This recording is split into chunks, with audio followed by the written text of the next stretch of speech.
Malaikat Jibril ini malaikat yang besar, memiliki 600 sayap. Kalau satu sayapnya dibuka oleh malaikat Jibril, penjuru timur dan barat tertutupi oleh satu sayapnya malaikat Jibril alaihissalam. Ini kalau seandainya kita nih dilemparkan ke dalam api seperti Nabi Ibrahim alaihissalam, kemudian ditawarkan oleh malaikat Jibril, Pak Arif, perlu bantuan saya enggak Pak Arif? Saya punya 600 sayap nih. Saya kepakan sedikit aja, itu api mati Pak Arif. Pak Arif ambil enggak Pak? Ambil kan? Boleh, boleh, boleh. Tolong bantu saya malaikat Jibril. Tolong bantu saya malaikat Jibril. Ini kan saya lagi mendakwahkan agamanya Allah Subhanahu wa taala. Tolong bantu saya, tolong bantu saya. Nabi Ibrahim tidak. Kenapa demikian? Karena sehebat apapun makhluk, di hadapan Allah Subhanahu wa taala tetap dia kecil. Tetap dia kecil, tetap dia lemah.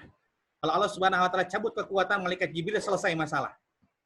Jadi kenapa demikian? Sudah nggak ada asbab lagi ketika di dalam api, nggak ada asbab lagi. Jadi tidak ada sebab kita harus mengambil jalan keselamatan, nggak ada lagi karena udah di tengah jalan. Nah, akhirnya kata Nabi Ibrahim, amma ilaika fala, amma ilallah hasbiyallah wa ni'mal wakil. Itu zikirnya Nabi Ibrahim ketika dilemparkan ke dalam api. Selesai. Api itu sifatnya panas, Pak. Api sifatnya panas. Tidak ada yang menyaksikan api itu sifatnya panas. Cuma Nabi Ibrahim serahkan semuanya kepada Allah Subhanahu wa taala. Nggak ada asbab lagi, dan Anbiya alaihi wassalatu wassalam setiap detiknya keadaannya adalah tawakal kepada Allah Subhanahu wa taala. Subhanallah, Pak. Malaikat Jibril mudah untuk memadamkan api tersebut dan tidak diambil oleh Nabi Ibrahim alaihissalam. Ketika Nabi Ibrahim alaihissalam masuk ke dalam api, ternyata apa reaksinya? Allah Subhanahu wa taala langsung yang memerintahkan api untuk menjadi dingin dan menyelamatkan. Ya naru kuni bardan wasalaman ala Ibrahim. Wahai api, jadilah kamu dingin. Ini perlu diperhatikan, Pak, dingin. Dikatakan, kalau seandainya Allah memerintahkan, wahai api, jadilah kamu dingin. Selesai gitu aja.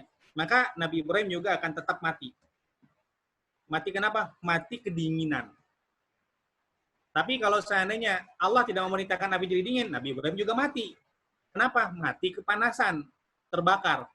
Jadi Allah merintahkan, ya naru kuni bardan wasalaman. Wahai api, jadilah kamu dingin, tapi dinginnya kamu menyelamatkan untuk Nabi Ibrahim alaihissalam. Subhanallah, selesai. 40 hari dalam api, dalam keadaan enak-enak saja, Pak. Dapat makanan langsung dari surganya Allah Subhanahu wa taala. Tapi dikatakan dinikahkan dengan apa? Dengan Sarah juga, yaitu di mana? Yaitu dalam api, karena takjubnya Namrud melihat keadaan Nabi Ibrahim alaihissalam. Baik, 5 menit lagi.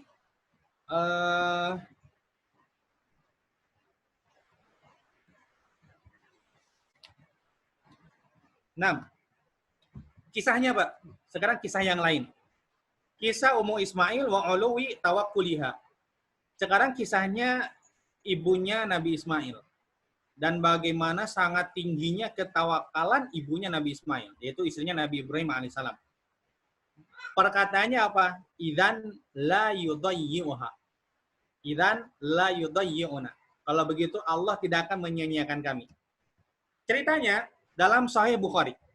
Dalam Sahih Bukhari. Diriwayatkan dari Ibnu Abbas radhiyallahu taala anhuma. Upami lajeng nugi tabuh 5 wios. Taib. Sampai mana tadi? Sampai Ibnu Abbas. Taib. Datang Nabi Ibrahim alaihissalam dengan istrinya, yaitu Siti Hajar, dengan anaknya, Nabi Ismail. Sampai disimpan di Bait. Bait ini apa? Di Mekah dulu. Di Mekah. Wah, Mekah dulu nggak seperti sekarang, Pak. Mekah di zaman Nabi Ibrahim alaihissalam, biwadin ghairi dzi zar'in, tempat yang tidak bisa ditanami tumbuhan apapun. Air nggak ada, sumur nggak ada, segala macam nggak ada. Bisa terbayang, Pak, bagaimana Nabi Ibrahim alaihissalam bisa meletakkan anak dan istri beliau di tempat tersebut. Subhanallah, makanya diberikan julukan Khalil. Khalil. Khalil ini seseorang yang tidak punya kecintaan sedikit pun kecuali kepada Allah Subhanahu wa taala, namanya Khalil. Maka ketika 13 tahun atau kurang dari 13 tahun, Nabi Ibrahim tinggalkan Nabi Ismail. Oh itu singkat cerita Pak. Jadi singkat ceritanya, Nabi Ibrahim alaihissalam bawa istri, kemudian bawa anak. Istri dan anak nggak tahu mau disimpan di mana. Tidak tahu mau disimpan di mana. Kemudian inda hatin fauqa zamzam fi alal masjid. Itu di atas sumur Zam-Zam sekarang sedikit. Ya. Kemudian walaysa bima kata yauma idzin ahadun. Dan saat itu tidak ada satu orang pun yang tinggal di Mekah.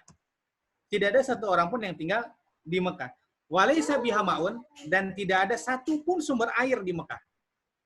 Coba yang ibu-ibu bisa bayangkan bagaimana perasaannya ditinggalkan suami tempat tersebut. Bapak-bapak bisa dibayangkan gimana perasaan bapak meninggalkan istri dan anak yang dicintai di tempat tersebut. Fawada'ahuma hunalika, kemudian Nabi Ibrahim alaihissalam menyimpan ataupun meletakkan, menurunkan Siti Hajar dan Nabi Ismail di tempat tersebut. Kemudian disimpanlah di samping daripada Siti Hajar satu kantung yang isinya kurma. Satu kantung, Pak. Satu kantung yang isinya kurma.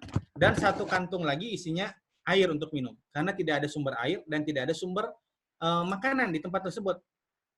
Ya kalau kita sekarang masa lockdown sih enakannya Pak, warung masih buka. Ya walaupun terbatas dari pagi sampai sore misalkan kalau ada lockdown di negara-negara yang lain. Nah kemudian di tempat ini nggak ada sama sekali. Tetangga nggak punya, orang tua nggak punya, warung juga nggak punya, mall juga nggak punya. Taib. Kemudian tuh makofa Ibrahim muntaliqan. Setelah disimpan, kudanya disimpan, turunkan istri sama anak-anak, Nabi Ibrahim naik kuda lagi, Pak. Kemudian Nabi Ibrahim berangkat meninggalkan anak dan istri dari tempat tersebut. Kemudian fatabi'athu ummu Ismail. Loh, sifat fitrah perempuan lah. Ditinggal oleh suami di tempat yang sangat mengerikan. Seperti itu, di tempat yang asing. Maka ketika ditinggalkan, dia langsung dikejar sama istrinya. Itu sifat fitrah. Sifat fitrah. Kemudian, Siti Hajar berkata, Ya Ibrahim, aina tadhhab wa tatrukuna bihadzal wadi alladzi laysa fi insun wala syai'. Wahai Ibrahim, mau kemana? Pergi kemana? Engkau meninggalkan kami di tempat seperti ini.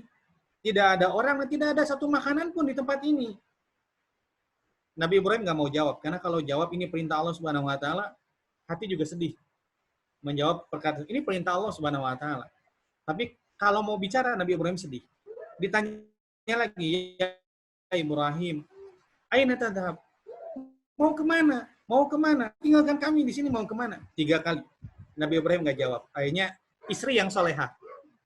Saya memang sangat mengakui Siti Hajar istri yang sangat solehah. Ya, setelahnya adalah Khadijah, yaitu istri Nabi Shallallahu Alaihi Wasallam. Setelahnya baru Aisyah. Tapi istri yang solehah itu orang cerdas. Takfihal isyarah. Jadi hanya isyarat itu udah cukup, nggak usah ngomong.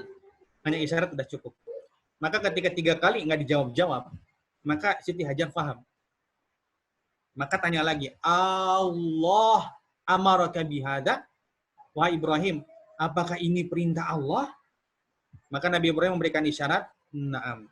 Ini perintah Allah Subhanahu wa taala. Selesai. Coba bayangkan, Pak. Ditinggal di tempat yang tidak ada sumber kehidupan sama sekali. Kemudian suami meninggalkan. Itu keraguan muncul dalam hati. Keraguan muncul dalam hati. Makanya bertanya, wahai Ibrahim, ente mau kemana? Ente mau kemana, mau tinggalkan kami di sini? 3 kali tidak menjawab, maka ketika bilang Allah amaraka bihadza, Allah yang memerintahkan engkau untuk melakukan perkara ini, naam. Cuma naam doang. Tidak menambah perkataan sedikit pun. Naam. Maka hatinya langsung tenang. Kemudian berkata, idzan lan yudayyi'anallah. Kalau ini perintah Allah, maka Allah tidak akan pernah menyia-nyiakan kami di tempat ini. Subhanallah.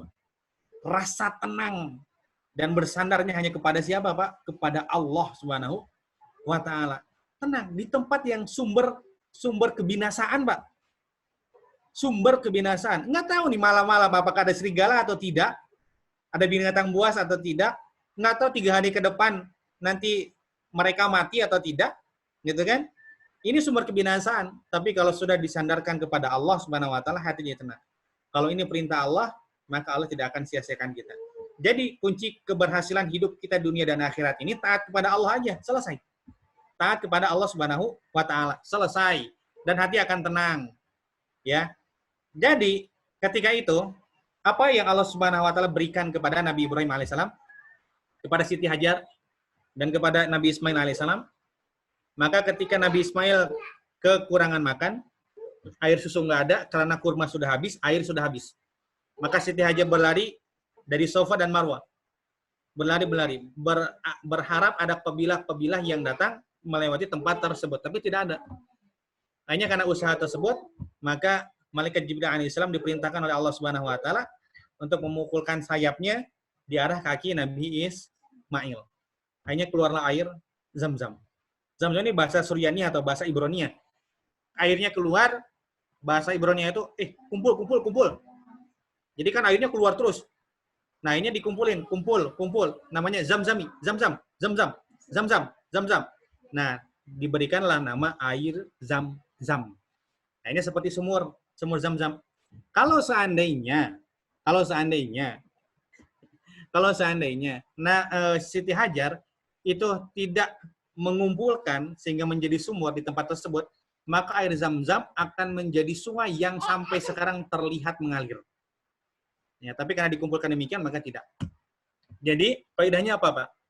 Hati akan menjadi tenang taat perintah Allah Subhanahu wa taala.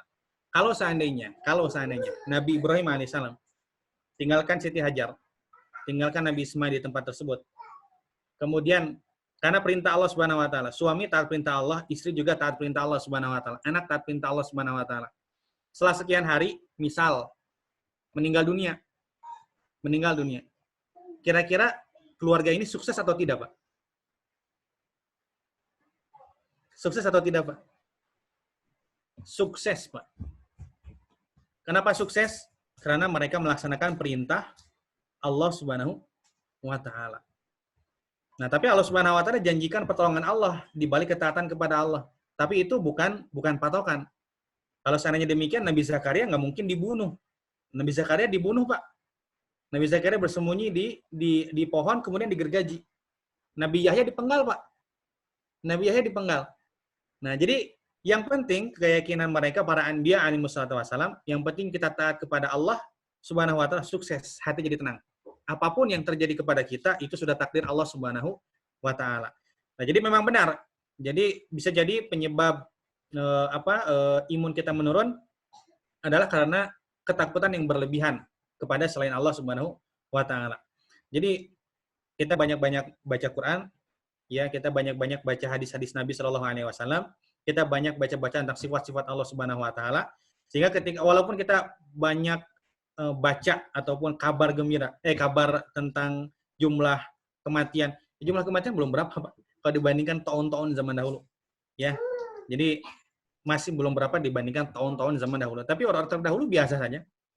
Orang terdahulu biasa saja. Kenapa? Karena hati mereka sudah i'timad, sudah bersandar kepada Allah Subhanahu wa taala. Saya sudah mengambil asbab keselamatan, sisanya saya serahkan kepada Allah Subhanahu wa taala. Jadi demikian bagaimana kita bisa bertawakal kepada Allah Subhanahu wa taala. Satu, banyak baca Quran. Yang kedua, banyak memahami sifat-sifat Allah Subhanahu wa taala. Yang ketiga, kita banyak-banyak belajar kisah-kisah orang-orang terdahulu ya dalam bertawakal kepada Allah Subhanahu wa taala. Ini yang harus kita karena orang kalau mau bisnis mau jadi petani yang benar, maka dia harus belajar bertani kepada petani, betul nggak, Pak? Nggak bisa orang mau bertani terus belajarnya ke tukang travel seperti saya, Pak. Yang nggak bakalan sukses dia bertaninya. Dia bertani mau sukses, dia belajar kepada petani. Dia kalau menjadi pedagang sukses, maka dia belajar kepada pedagang yang telah sukses. Nah, kalau kita ingin sukses menjadi orang yang beriman, maka kita harus belajar jadi orang-orang beriman yang sudah sukses. Siapa mereka? Sahabat-sahabat Nabi Shallallahu alaihi wasallam. Jadi di antara perpustakaan yang kita harus punya, buku-buku yang kita punya di perpustakaan kita adalah kisah-kisah orang-orang soleh. Mulai dari kisah-kisah sahabat. Kita beli terjemahnya sudah ada, ya, berbagai macam kisah dari sahabat dan tabi'in. Dua itu udah cukup buat kita. untuk melengkapi perpustakaan di rumah kita.